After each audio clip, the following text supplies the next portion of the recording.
This is the Editor's Half Hour. Step into the life of an editor for 30 minutes as we discuss the craft of editing, industry trends, and editorial resources. Your host is co-founder and CEO of Peak Publishing Inc., Nadia Jaja Pupa. She is experienced in all facets of the publishing industry, from editing to design, and works with corporate clients and self-published authors. Nadia and her guests are about to share powerful insights and stories on what it takes to be an editor. And this is your host, Nadia Jaja Pupa.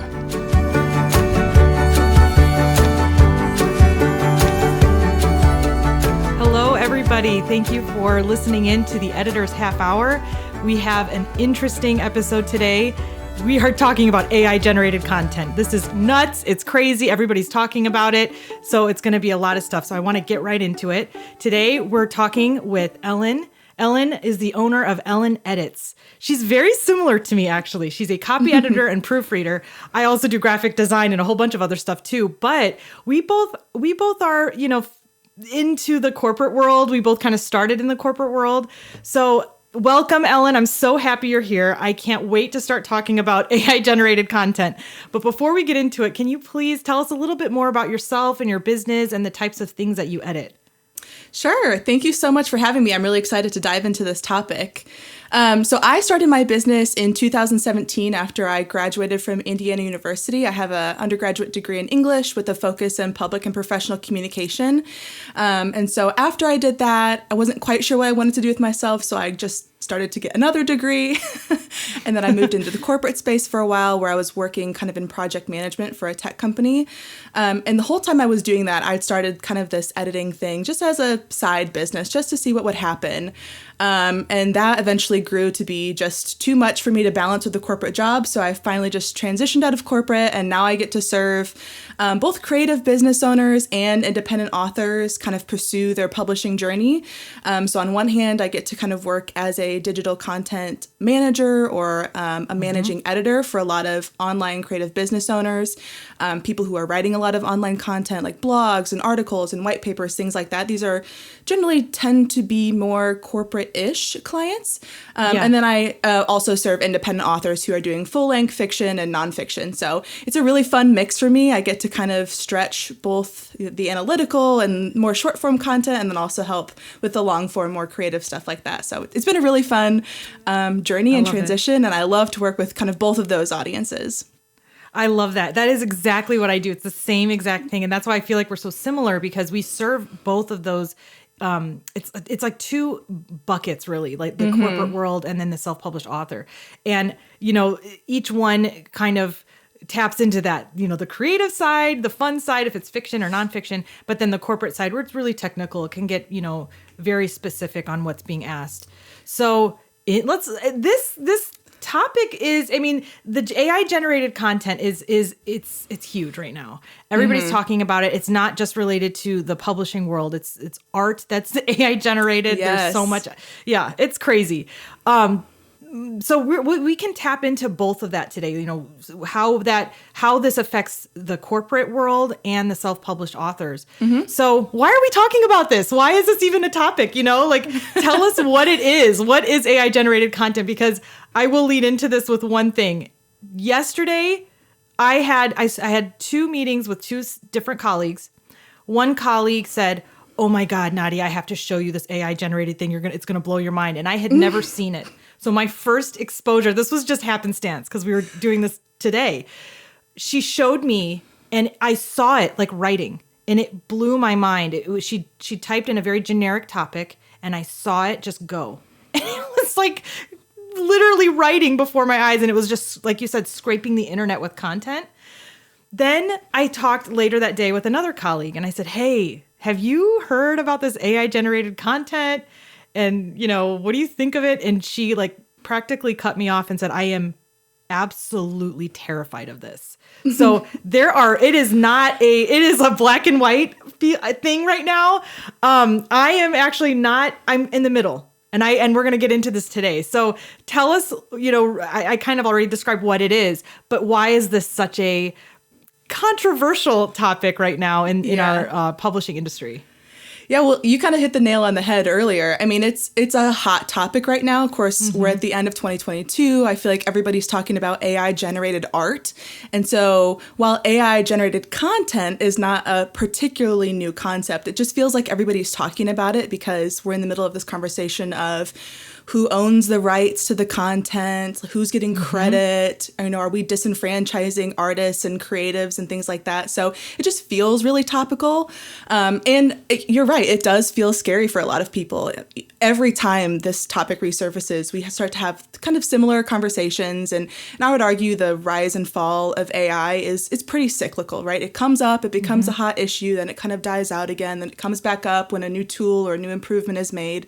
And that's just the nature of technology in general. But I think specifically when you're talking about AI writing, because we've made some pretty significant developments in the last couple of years with the way that AI writing tools work and scrub the internet and generate content, and the conversations that we've been having, especially like we're talking about search engine optimization and ranking your content on Google and Google's new, I think it's called helpful content. Their helpful content update, the most recent helpful content update, we're really having a lot of conversations of valuable writing versus like surface level writing and who kind of creates what and where the real value there is. And so I think I too am right in the middle, kind of in this conversation. I think it's fascinating. I think human developments with technology is really interesting, and the things that we're able to get technology to do for us is really cool.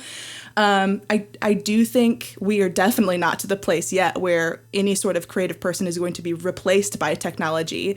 And we'll probably get into this later about like how good is the content actually that these tools are making. But there are always people out there who, I think maybe fear-mongering is a little bit harsh of a word, but there are always alarmists when in any type of situation when there's new technology. There are people out there right now saying, oh, writers are going to be obsolete, or, I'm going to lose my job tomorrow because this AI tool can do what I do. And I just think that that's too extreme of a position. And there are lots of ways to still prove that you're valuable to your clients and put out really good content that is really unmatched by these AI tools right now. Right. And that's it. It's exactly what you just said. It's one of those things where you can kind of allow that to sound like a scary thing and be afraid of a tool that's a very sophisticated tool. So let's go negative. Let's talk about the bad stuff. Let's talk about a dystopian future. No, I'm kidding. But really though, let's talk about those fears a little bit and why this is a little scary. And then, we're not going to end on a negative note. We're going to talk about how this could be embraced and how it can be used as a tool. But why are people afraid? You already said that the fear is really about being replaced. But let's dive a little deeper into this. What are you seeing in your industry? And we talked about the differences between the corporate world and the self-published authors. How is this coming up in conversation in what you do? And what are those conversations like? And why are you being asked to detect AI-generated content? Yeah, there's a couple different ways that AI writing and generated content comes up in conversations. Either somebody's on top of it, they keep up with trends, and so their concern is, I don't want to have AI content delivered to me by freelancers. And so as an editor, what I'm asked to do a lot of times is make sure that I'm editing for AI content. And so there are a couple really good tools out there that I've incorporated into my tool stack that scan a document and are relatively reliable for detecting content that is pretty shallow and surface level, or follows the patterns of AI writing tools. And so it will flag certain sections to say, hey, this is probably most likely, it gives you a percentage, AI written content. And so those types of clients they understand that AI content does not perform really well for SEO. It doesn't give examples. There's no data. There's no human narrative. All those things that we know perform really well. The things that people are looking for when they're reading really good, what we would consider maybe like binge-worthy content. So that's kind of one bucket of people. The other bucket of people, I would consider them to be the tougher clients. These were the people that were hard to win over to begin with, right? These are the people that think that just anybody can write anything, investing in maybe in a high quality freelance writer you kind of had to struggle with them to convince them that they were worth the investment, or you as an editor, a real person, is better than Grammarly. So now that there's these AI writing tools out in the market, they just think like, oh, I'm going to cut all these contractors and I'm just going to use these tools to write my content. Which I haven't had a personal experience with that, but I've seen and read articles, and, people have been putting their stories out on Twitter and LinkedIn and things like that, where they're getting replaced, temporarily by these tools, where one of their clients will try these AI tools. They'll see, like you were describing earlier, the words just appear on the page and it looks magical. It really does. But really, all that's happening is that tool, it uses machine learning and predictors based off of what the internet thinks people write and speak like. And it basically goes out and scrubs a huge data set of already existing content. And then when you use these tools, you maybe drop in a title, a topic, a couple keywords, you pick a tone, right? Do you want to sound informative? Do you want to sound conversational? You kind of plug some of these key concepts into these tools, and then the tool goes out and scrubs the database of already written human content. And then it says, okay, Nadia wants to write an article about XYZ. She wants it to sound this way, and we want to make sure we have these keywords in. So then the tool basically just plugs and plays, and it writes down, again, really surface level. There's no deep thought or claims or groundbreaking anything. There's no so what to these articles. And it just puts together, generally with this topic, we see these words used. So I'm just going to put all those things in there. And it comes out with a really mediocre piece. And so a lot of times people will say, I'm just going to use these articles for now, and I'm not going to spend the time or money to work with the freelancer, and these are going to be okay. But like I said earlier, those articles are surface level. There's no meat on those bones. And so while that may seem like a really quick way for you to put out a lot of content, there's no value there. And we know, from experience in this online space, that the way to retain clients and to get clients and to really grow your business is to put out a lot of value. And that's just not something that AI is doing right now for us. Right. See, that is so reassuring to hear that, yes, this is a sophisticated software and it's a sophisticated capability, but it's not providing that value or deeper content. It can't provide data, can it? I mean, come on, like a specific data in a specific industry. There's just no way. And even if it did, you have to somehow figure out a way to cite that or something, right? Yeah. So this should be reassuring for anybody listening that it is a tool, and it can be, and we're going to get into that too, and how it can be used as a tool. Because right now there's probably a lot of people rolling their eyes like, no, it's not a tool. Like, what the heck? But it is, and it can be. We'll get into that. But this is reassuring to hear that it is a vague thing, and it is a very generalized, kind of meandering type of content that it'll automate. So, so before we get into the positive side of things, I want to stay in the negative.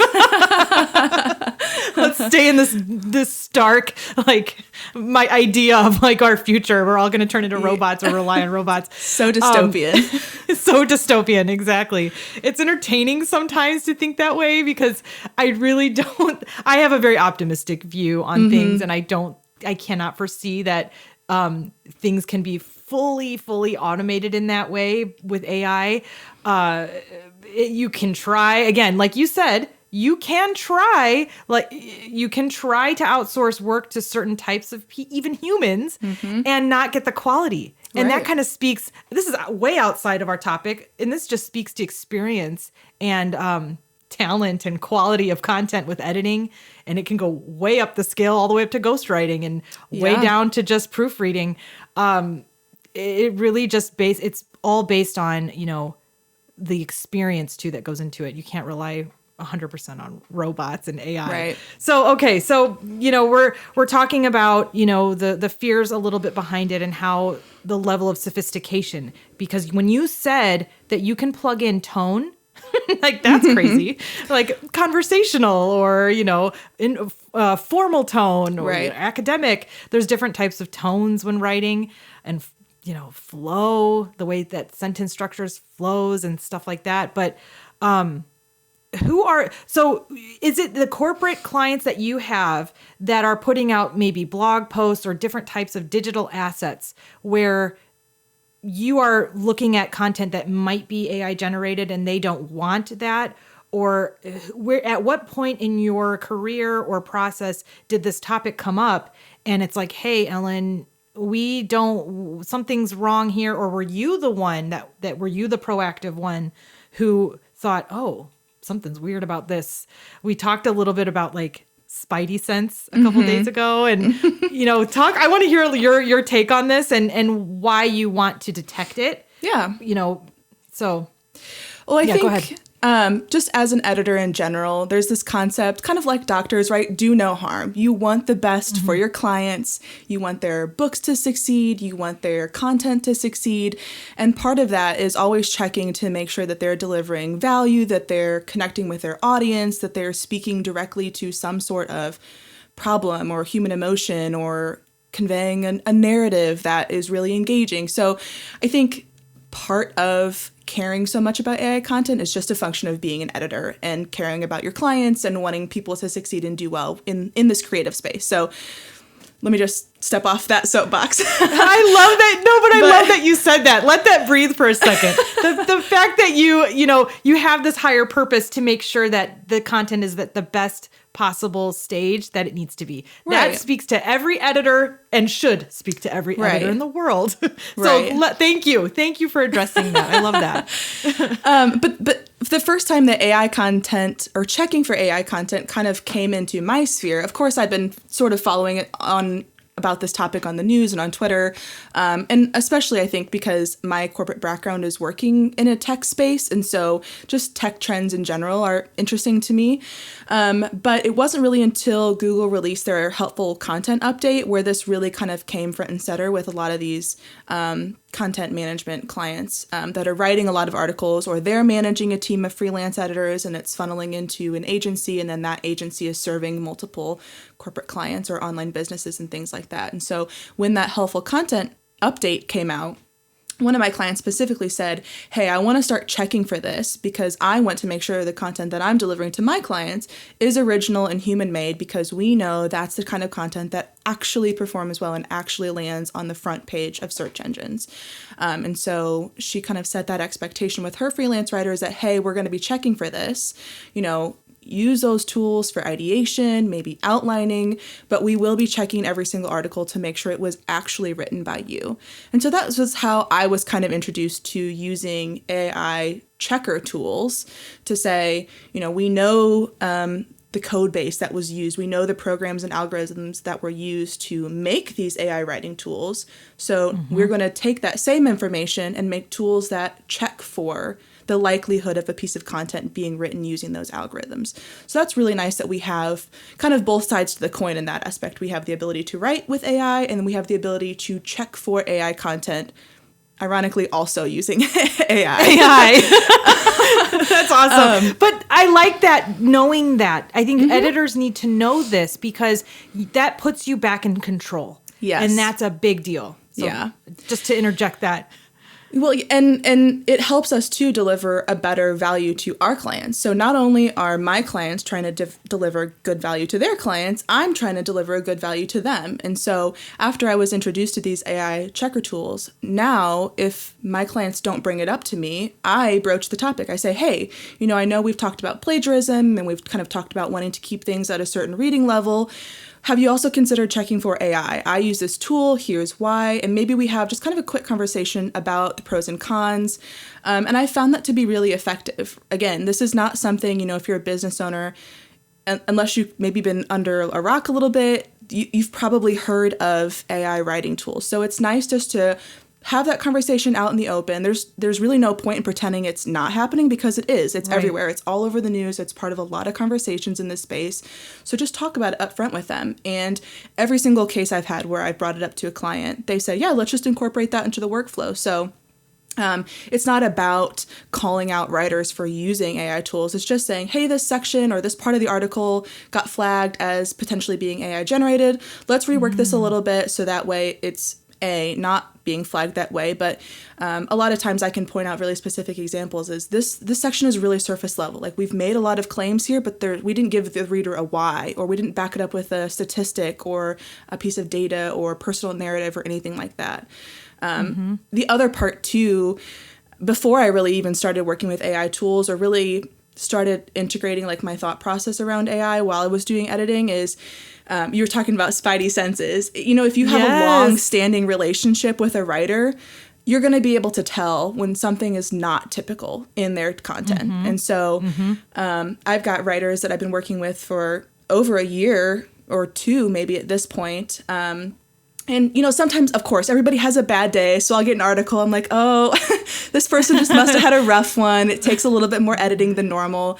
But when you really get a feel for somebody's voice and tone and their mannerisms, and, you know, this person really loves the em dash. This person's really hitting the semicolons, you know, or they use this word a lot in introductions. You can get a feel for their writing. And when something is not quite there, that's usually a red flag for me to just highlight a section. Maybe I'll look at it during a first pass of an edit and then come back to it when I'm kind of reviewing the article before I send it back. Maybe I'll just make a note that says, hey, this doesn't really feel like you. Here's a couple places where I've highlighted that are specific examples. Let's rework this to make sure it fits with the tone of the rest of the article. So I think even if you are not using AI tools to check for AI generated content, if you are really asking those deeper questions of the content that you're working on, right? Like, give me the why, give me the so what. We need to really kind of dive deeper here.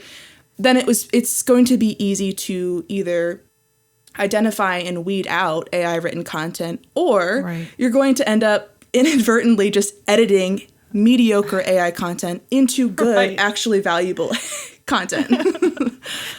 So this is really speaking to the skill. You know, people are hiring us for a professional service.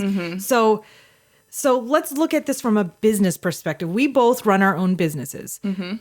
Have you pivoted this into almost to your advantage as a business owner to say, do you price point things differently, or do you bake this into your, you know, we're not going to get into fees, but do you say, hey, you know, I'll charge you a little bit more if you want me to run this through or to look for AI generated? Or is this just one of those things that you're having that conversation with the client so that there's just awareness? I mean, it might be a little bit of both, but I'd like to know from a business perspective, if editors who are out there, just like us, there's thousands of us who run our own companies. Can we, or do you think, I want your opinion, should we pivot our companies to be more mindful of AI generated content in the corporate setting specifically? You wouldn't say this. So we'll get into the self-published stuff in a minute, but, you know, in that corporate sense where you're looking at multiple different, you know, I always call them digital assets, things that live digitally, and that could be various things, not just blogs or articles. This could be deeper things like educational materials that are closed where people are paying for content. So many things out there digitally that are that need to be edited. So again, going back to this question is, you know, from a business owner's perspective, can we pivot a little bit because we are bringing our expertise to the table and awareness? Can you charge higher, or do you separate that? Or just, you know? I think I made a comment during our prep for this interview where I said that I used to be like a tools and systems purist. I thought I had like a fleeting moment where I was like, I will be a better editor if I only use my hard copy of the Chicago Manual of Style, which is 1,144 pages of rules. Right? So it's bigger than the Bible. Yes. You could really, I think you could knock somebody out with that book. You really Yeah. So it's like this big. Most editors, this is going to sound mean, but if you're an editor and don't know what CMOS is or Chicago Manual of Style, you need to get an editing certificate or something. Yeah. Anyway, sorry. I just needed to just put that in there. Well, and I don't know why I got that idea in my head where, you know, I would be a better editor if I only used a physical copy. And I operated that way for a really short amount of time before I realized that that was a pretty ignorant thought to have, and that if I actually wanted to deliver really good value, then I would be leveraging the tools available to me. And so I'm using systems like Perfectit, which, digitalizes the Chicago Manual of Style and helps with consistency. And it also helps too, right? There is absolutely no way that I had enough brain space to retain all of the rules in the physical copy of CMOS in my head. And so there's a lot of rules. Yeah. It's a lot. Exactly. Which again is a side note why you should hire a professional editor. But right. I think it's important for editors to integrate these tools that are available to them and writers and business owners in general into your tool stack. If it makes sense for you to leverage and you have kind of an understanding, like you were saying, a certificate, or maybe you don't have a certificate, but you have a lot of years of experience or some, niche industry knowledge or something like that. I think if you have that knowledge base, there's absolutely no reason why you can't integrate these tools into your system to streamline your processes, to create more consistent output for your clients, to increase value. And I don't think you maybe need to pivot your entire business model, but consider integrating, new tools as they come out into your tool stack. I think, whether we're talking about AI tools or any other tool in general, right, like project management tools, CRMs for client relationships, invoicing, anything like that. If it works for you and improves your processes, there's absolutely no reason why you can't try it out. If it works for you, use it. If not, ditch it and try something else. That's fine.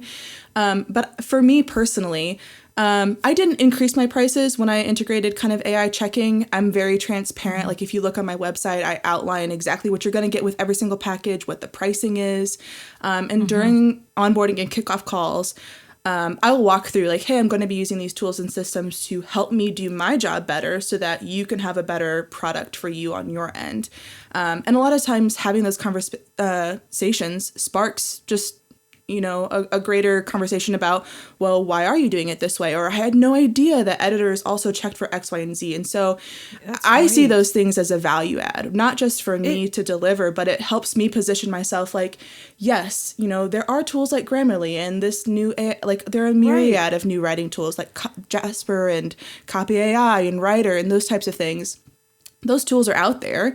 And maybe you're a freelance writer and you say, hey, I use Copy AI to help with ideation and outlining, but every single thing I write is human made. I'm not going to be handing you these types of content that are not written by me, and I'm charging you a premium for them. Same thing goes for editing.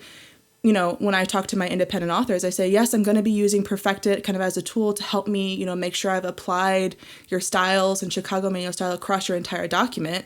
Does it mean that I'm not actually editing? Absolutely not. When you open up that manuscript, it's full of comments and stuff that tool is not going to catch. And that just comes from years of experience. But again, I see no problem in leveraging these tools into your tool stack. And then you can speak to, hey, I've incorporated this into my systems, and here's how now I can provide you extra value and why humans are still doing it better than the tech that we create.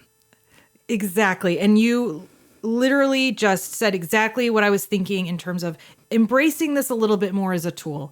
And if you're an editor and a writer, if you're a writer, you can use AI generated content as a tool where you might get stuck in the writing process. And there's no harm and there's no reason to avoid the fact that this is there. It's there to help. You can use the AI generated tools. It'll break you from your way of thinking. And then, the AI generated, came up with all this great stuff that I can then manipulate and use or inspire you to think in a different way to finish your article. So those are other ways that you could use it as a tool and not look at it in fear. Now here's the last question and the best question, because this is the thing that I'm hearing on both sides. Is it plagiarism to use this? If, let's say you're using it as a tool to get you unstuck from writing, and there's a sentence that you liked and you kept it, or maybe two sentences. Is this plagiarism? It can't possibly be, but is it copyrighted? It's not copyrighted. What is it? This is it's a heavy question, because it is. If you're a purist, you say yes, definitely, because the way that the algorithms are written is that this tool is, again, scrubbing the internet for stuff that's already existing. And you're not getting any sort of attribution like, oh, I pulled this 2-word segment from this person and I pulled this 3-word segment from this person. It's not giving you any of that, which is partially why I say use these as a tool for ideation. Maybe if you get stuck, it can really help with like blank page syndrome and just writer's block, or maybe you're trying to, noodle out a certain phrase, or how you could maybe put something in more simpler terms. So it's good for those types of things. But should you just take AI generated content articles wholesale? Probably not, because at the end of the day, somebody's not getting credit for their work. We talk about this a little bit more. Again, we're in the middle of some drama with AI generated art right now, and people are using like apps to get AI generated, pictures of themselves. And then you've got people on the other side of the spectrum saying like, how dare you, you're disenfranchising all these, freelance artists who've put their, art out on their Instagram page. And they're probably right that, somebody is not getting credit for that work. So, whether or not AI, that's a pretty big blanket statement, right? All AI generated writing is plagiarism. Yes, with an asterisk. And then the footnote says, kind of, not really. This is why you should only leverage these tools for, a little bit of the work, and then write it yourself, because you are a writer. You're good at what you do. And humans writing content for humans is, for now, always going to perform better than AI content that is written by computers and made for what computers think people want to hear, which we know just doesn't perform. So well said. Thank you so much, Ellen. I'm so happy that we had this conversation. I hope editors out there and writers who are, on the fence, maybe terrified, maybe using it right now, I love that you ended on this note. It is a very positive note that if you are an editor and you are experienced and a seasoned professional, you have nothing to fear. So thank you again, Ellen, for being here today and sharing your opinion about such a crazy topic of AI-generated content. Thank you for having me. It was a great conversation. Thank you for listening to the Editor's Half Hour. This podcast is your go-to resource for editorial trends, opening the discussion for new ideas through the real-life stories of editors. For more information about Nadia Jaja Pupa and her business, visit peakpublishing.com. That's PIQUE publishing.com. Be sure to follow Peak Publishing on Facebook, Twitter, and LinkedIn. And remember to subscribe and follow the Editor's Half Hour wherever you get your podcasts.